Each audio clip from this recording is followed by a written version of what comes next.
영어권에서는 1970년대부터 워크 언드 라이프 밸런스, 2000년대부터 워크 라이프 밸런스, 한국에서는 2017년부터 워크 라이프 밸런스의 앞글자만 딴 신조어로서 워라밸이다. 일과 삶의 균형, 즉 워라밸이라는 말은 1970년대 후반 영국의 여성 노동자 운동에서 처음 등장했으며 여성들이 직장 일과 가정 일을 모두 감당하려면 정부와 기업에서 출산 휴가와 육아, 휴직 등 모성보호 관련 휴식 제도를 강화하고 유연한 근무 시간제를 실시해야 한다는 뜻이었다.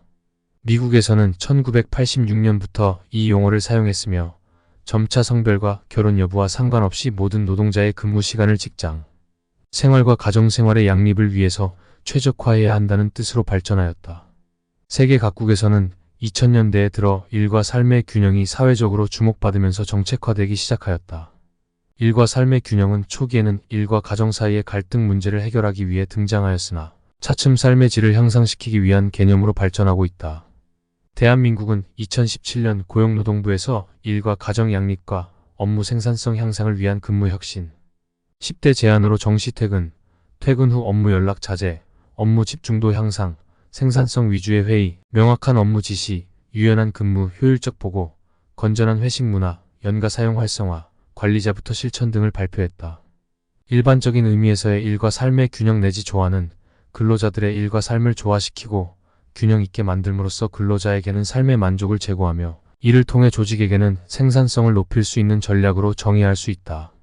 따라서 이러한 일과 삶의 균형은 이를 어떻게 달성할 것인가 뿐만 아니라 국가 정책의 궁극적 목표라고 할 수 있는 국민들의 삶의 질을 향상시키기 위한 수단으로서 행정학 영역에서도 중요한 의미를 갖는다. 실제로 한국은 2020년 기준 OECD 국가들 중에서 5위에 해당할 정도로 근로시간이 길다. OECD 국가별 연간 평균 근로시간 차트를 보면 OECD 국가들이 모두 선진국은 아니라는 점을 감안하면 얼마나 한국인들이 일하는 시간이 긴지 짐작할 수 있을 것이다.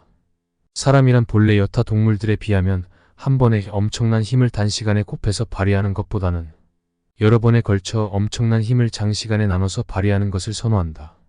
게다가 현대사회는 일만 해서는 절대로 즐겁고 재미있고 행복하게 오래오래 살 수 없는 시대이고 각종 문화의 발달로 인해 일을 열심히 하고 여가 시간에 문화생활을 제대로 즐기는 것이 즐겁고 재미있고 행복하게 삶을 즐길 수 있는 시대가 도래한 것이다. 실제로 한 여론조사에 의하면 한국인 10명 중 7명이 연봉과 워라밸 중에서 워라밸을 더 중시한다고 한다. 그러나 현실이 워라밸에 가깝다고 생각하느냐는 질문에 대해서는 단 9.5%만이 동의했다. 이에 따라 기업들도 점차 워라밸 보장에 힘쓸 것으로 보인다. 하지만 최저임금을 받는 저임금 노동자들이나 일용직 노동자들, 그리고 자영업자들에겐 아무 의미 없는 개념이다. 라이프 밸런스에 맞춰서 일해봐야 생존하기도 힘든 수준의 임금만 받기 때문이며 보통 긴 시간 가게를 열어두는 자영업자들에겐 그런 거 없다.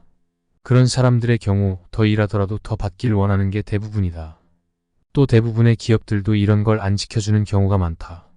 2019년 여론조사 결과 워라밸 중시가 44.2%, 1우선이 42.1%로 나타났다.